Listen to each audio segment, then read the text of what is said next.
In 1974, original Yes guitarist Peter Banks, fresh off a three-album stint with the band Flash, formed a new outfit with his then-wife, Sydney Foxx, the band Empire, and from their first album, recorded in 1974, not released in its own time, but recorded definitely in 1974, the track Shooting Star.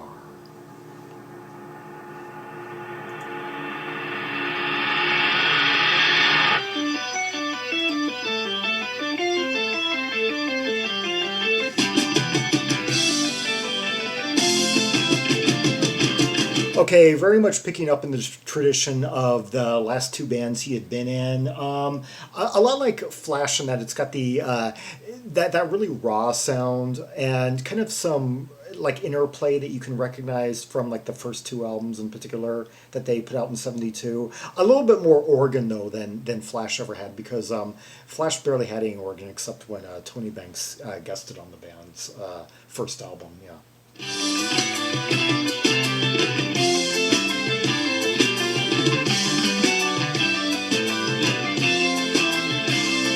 Now, hear that trebly bass work. That is by John Giblin, who would later do some sit-in work for Brand X on their product Do They Hurt sessions. I guess on some of the tracks where Percy Jones couldn't make it. And he's been on a lot of stuff. But here, he's giving us kind of that Squire-esque tone, really trebly defined bass. More so than the bassist in Flash ever did, yeah.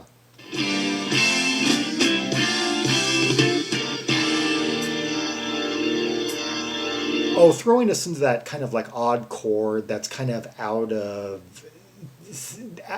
the tonal framework of the progression that we were just hearing. Something told me it was forever. When I saw you, it came on like the wind. Okay, now we've got some kind of open chord structure here and kind of a mid-tempo, kind of like... I've been foolish, I tried to be clever, now I'm sitting here waiting at the holiday inn. Emphasis on the fifth in G, yeah. That organ and all. And a tempo that's making some use of the like hi-hat, sliding hi-hat, and get dun dun dun dun dun dun. It's important to take note of the cadence right now because later in the song we're going to conclude on a similar melodic structure, yet a very different rhythmic feel. Well, just like kind of like a slight variance, but it's gonna the difference is going to be really key. How will I get to you now? Be damned if I know. You showed you someone, baby, where'd you go? Yeah, take note of the rhythm. It's like dun dun dun dun dun dun dun dun. Like emphasis on the third. I'd like to see you again. You know that I do. She's got an all right voice. Yeah, Sydney Foxx. It's very. Let's just say she emotes quite loud. There may not be a lot of like breath to it. It's not necessarily a thick voice, but she's putting a lot of the passion that she can into it. I'd give up everything just to make love to you.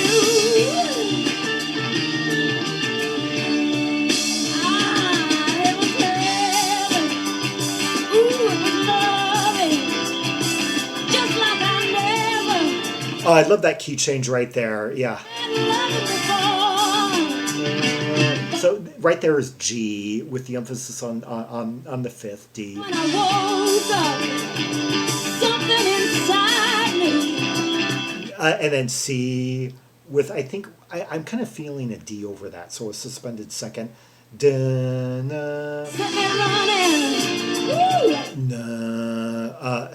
B flat. Yeah, I love that. It's the B flat that they throw in.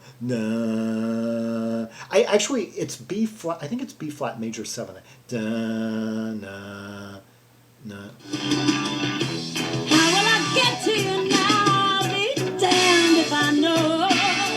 Yeah, she's kind of like a belt. I guess it's kind of the mixing. Her voice could have been a bit more brought out in the mix, perhaps, but she's like kind of like a femme belter, like in the vein, in the post Joplin vein. Yeah. Long time ago. Basically, it's not something you really hear much in kind of Yes like music of the period, but kind of like you could say you could compare somewhat, I guess, to or you could compare this in that respect to Babe Ruth, or yeah. Got to see you again, you know that I do. And I'd give up everything just to make love to you. She has a bit of an erotic tone to her voice, a somewhat melisma quality, like the way she kind of stretches out certain vowels. Like, we'll hear more of that later too.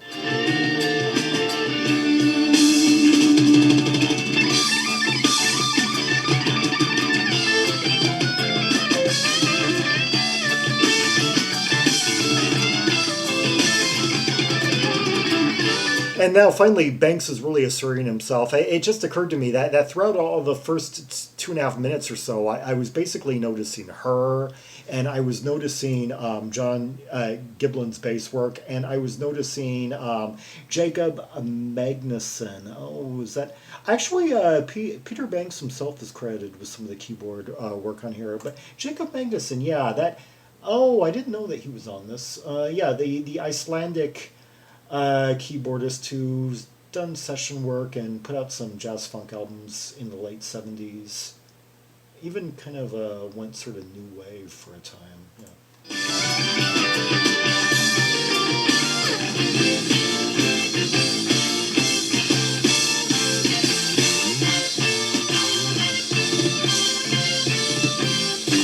Okay, now that was a very like Flash-like move where we slightly shuffle the cadence somewhat, throw in these like kind of more these chords that hint of a coming like explosion, or of a coming threat, or of a coming intrusion, like chordally, thematically, or something like that. Like in like the way that they would transition on those Flash albums to, say, the song within the song. You would have like a few verses of the song proper, and then kind of this disruption sequence, like perhaps like in like Dreams of Heaven. Yeah.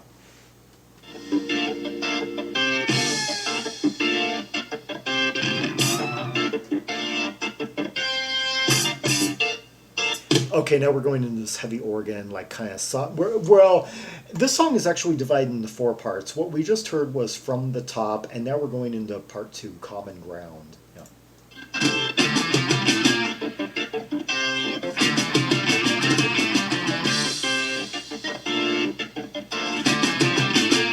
I like this organ work, this really thick, like Hammond sound that you don't get as much in recordings from 1974 as you do from, say, like 70 to 72 or so. But what's interesting about here is that you have that really rough organ sound interacting with a more defined tonal clarity between bass and guitar, like instrumental separation and counterpoint. Then much more developed here by 1974 than, say, it would have been back in 1970, 71. Well, except maybe except of course on Yes's recordings from that time period. But then again, they were ahead of the curve. They were setting the blueprint for others to follow, But you didn't hear that kind of tonal separation, say, like on the albums like by bands like Still Life or Main Horse or even like Fields or.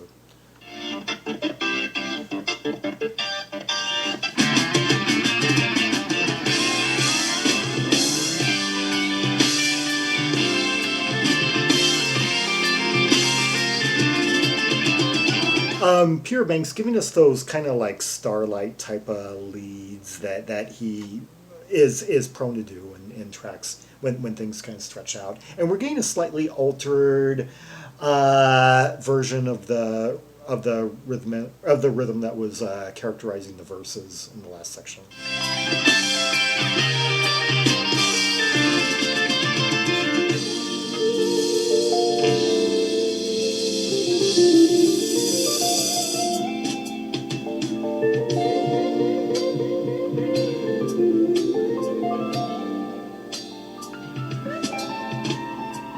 spacey pastoral. Well, okay, not necessarily pastoral, but just kind of like dropout section with emphasizing Banks, of course.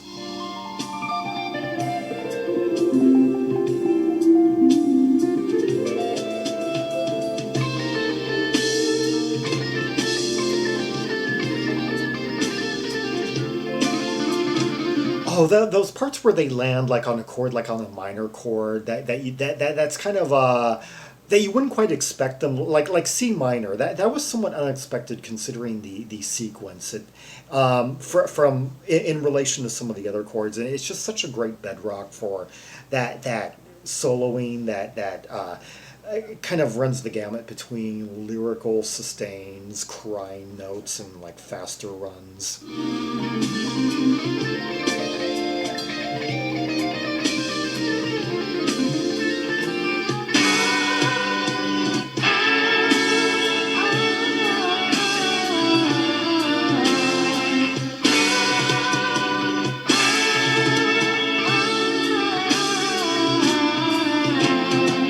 This kind of wordless vocals from improvising by Sydney Foxx. I guess this passage could somewhat, well, her part in it anyway could somewhat remind me of some of the stuff Earth and Fire, the Dutch band, were doing during this period, and Banks is also giving us some of that legato quality that was somewhat heard on the Flash albums, like on moments like I guess.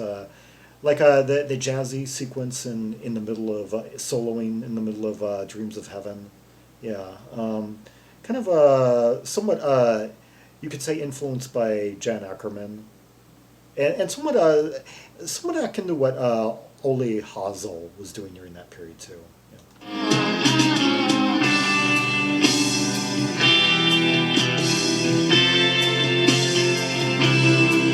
But totally unlike what Howe or Hackett did during that period. They never really got jazzy.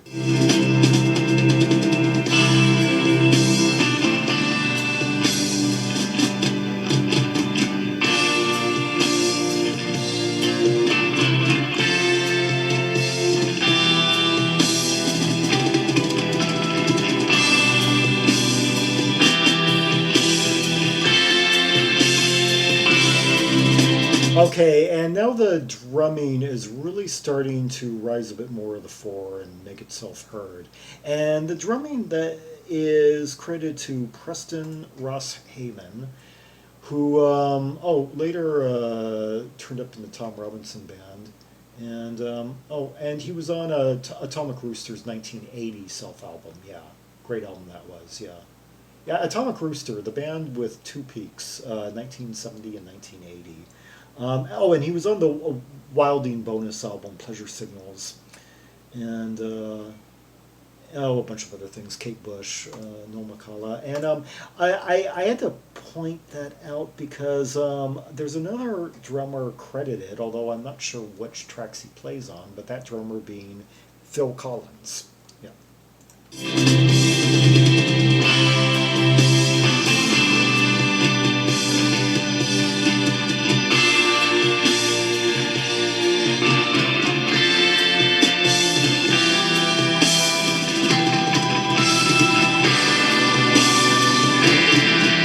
Now we're getting kind of more of a stormy sea feel right here, with Banks even threw in a few harmonic notes. Yeah.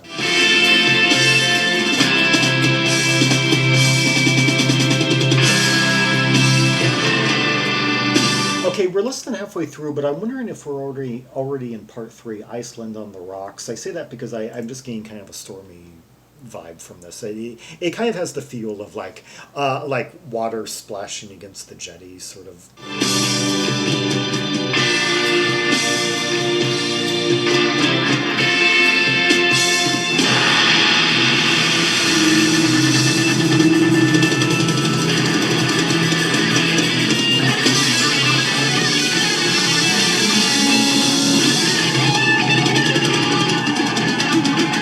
Now we're going into one of those wind tunnel moments, kind of like Flash would do, where some random playing and then a new song section is going to materialize from this.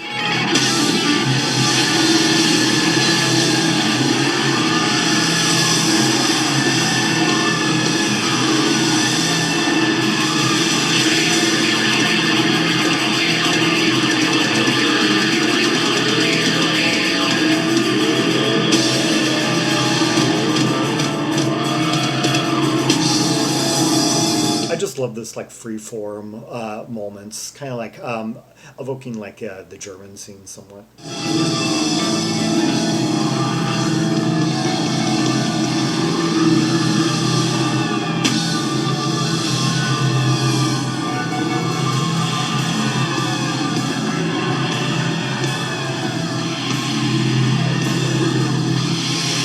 It's the easiest way to transition to something completely non sequitur from the last section.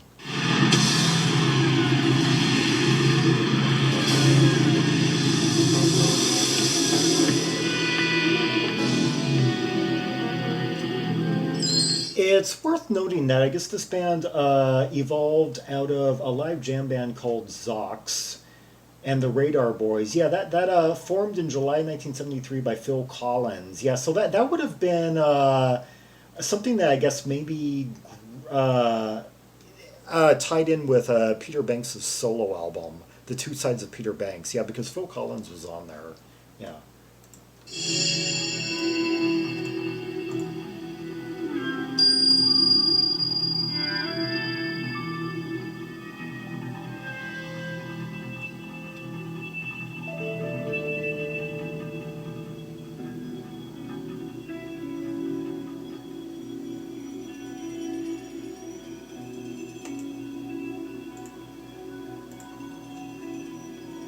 Okay, now I my overall feelings about some of these quieter sections are somewhat mixed. Um, I earlier on, like I was thinking to myself, the keyboardist could really add a bit more if he had more of a the right keyboards to lend like a pastoral element, or a luminous kind of element, or kind of like a frosty mellotron, or you know, like kind of like neon mood sound or something. Or, but I was primarily focused on Banks's soloing and just letting that take center stage. But yeah, that's just kind of like one thing. Like the keyboardist is really good with the really thick, like gruff organ work, but kind of could have used a bit more color overall in his arsenal. Could have added more.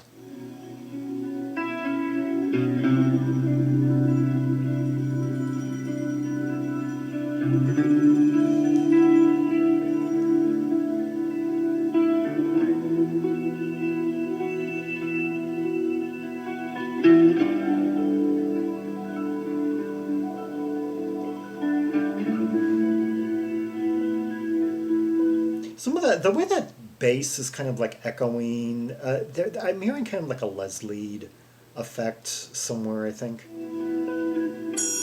I was about to say for a minute, with maybe like just like a little bit more kind of sundry ethno elements thrown in, this could be kind of like one of the quiet moments on like a Jade Warrior album from the period, like 74 on back anyway.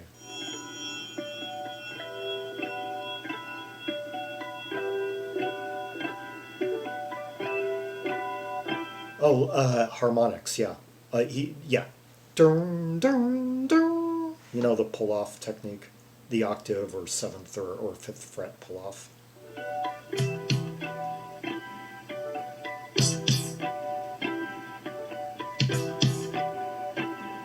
Yeah, what do a roundabout and from the beginning have by Yes and ELP respectively have in common? Besides being the two biggest classic rock radio evergreens from those respective outfits, they both begin with just the easiest harmonic pull off that you can do as a guitarist, the 12th fret triad, high string triad, the blur.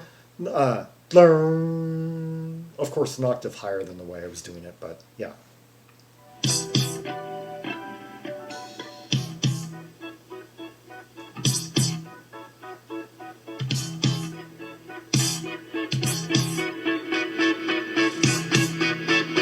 And a section like this is kind of brimming at something that's about to really unfurl in a big way.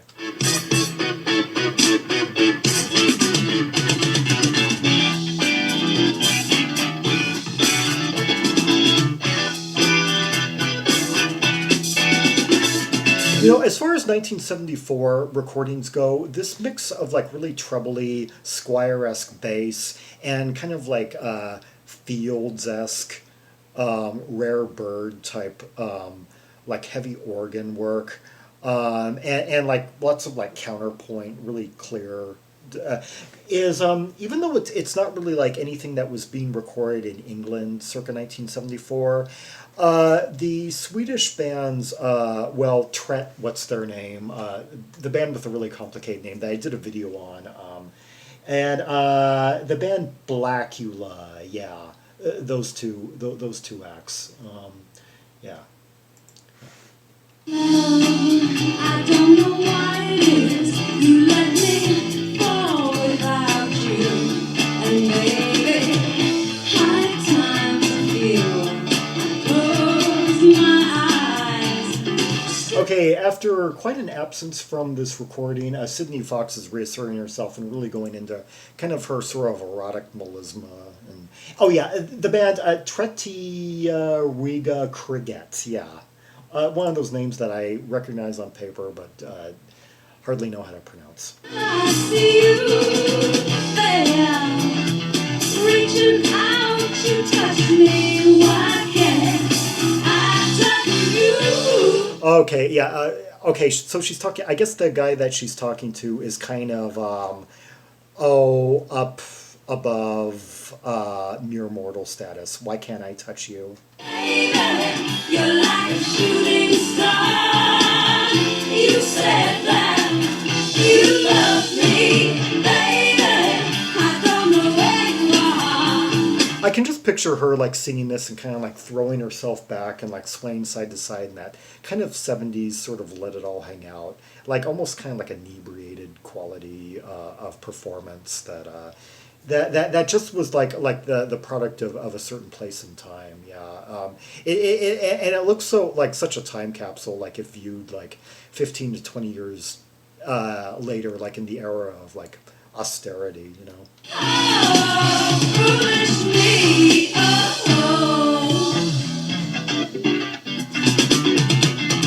Love, when you were coming on, I told you promises don't fade, and begged you don't talk that way.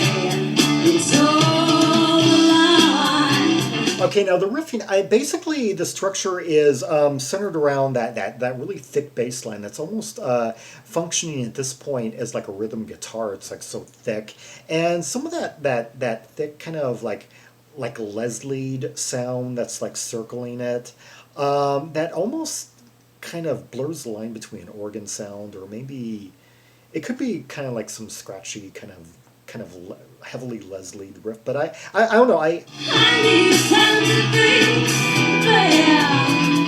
Holding hands together, you kiss me. Yeah, you see that sound that's just kind of like whirling around the bass. Peter Banks is really restrained during this section. He's just giving this kind of like low in the mix. Oh. I was like, baby, you're like a shooting star. You said that you loved me. That what I meant by melisma is like shooting star. That kind of, okay, I was overdoing it a little bit, but I don't know where you are. where you are. Oh, foolish me, oh.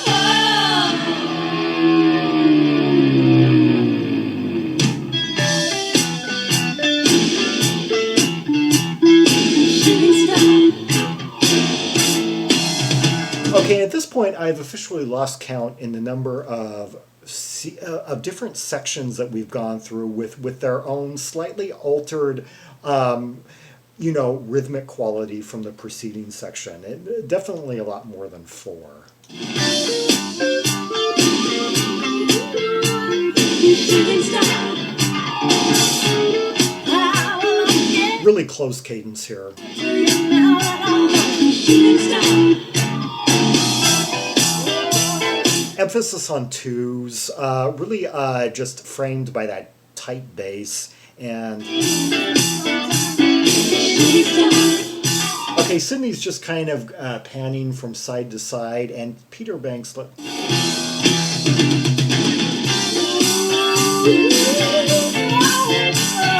It seems like Peter Banks and the organist are just kind of like hitting notes kind of around, almost like in unison, like going really high. I guess Peter Banks is like really emphasizing the high octave over the organ.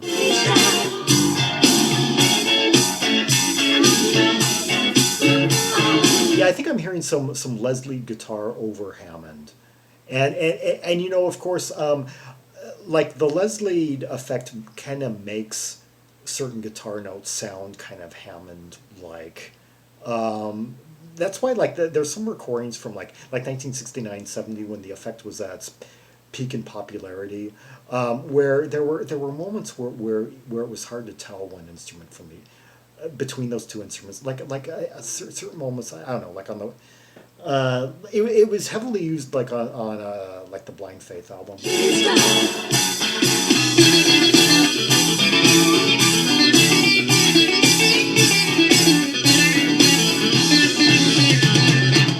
Sitar, and who is responsible here for that? Is that Sam? I don't see that in the credits. I was thinking, is that Sam Gopal, the man, not the band, plays Tabla as a guest, although I haven't heard that on this. I'm thinking, yeah, Sam Gopal, who fronted a band of the same name on a 1969 album that included a young Lemmy, yeah, on it.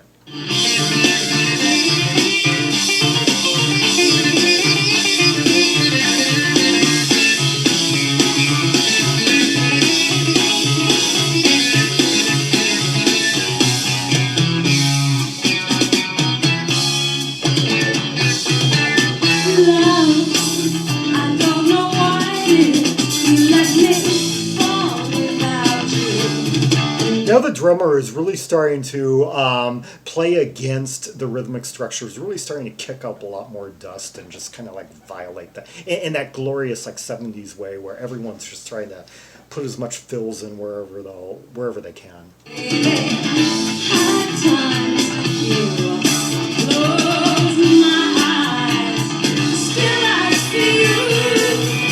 Some of those notes that she's stretching out like that and kind of like quivering on, kind of like, she seems to kind of have like a Torch singer flair to her. She's certainly got the looks. Reaching out to touch me, why can't I touch you, baby? You're like a shooting star. You said that you love me, baby. I don't know where you are. I like the alteration between like the first and second chorus line, like the way she goes. Just the different, like when she says, "I don't know where you are," and takes that dip.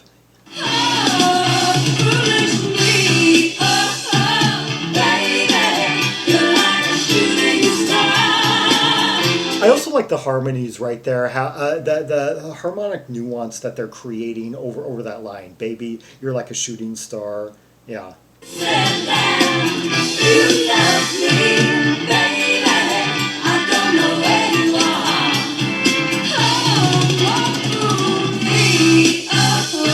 Appreciate also how this section is very similar to the first section, yet there's a slight variation, like in the overall cadence, the overall rhythmic feel, that you would almost think that they couldn't really be part of the same song.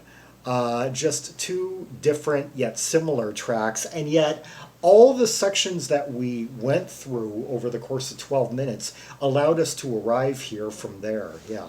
You're like a shooting star.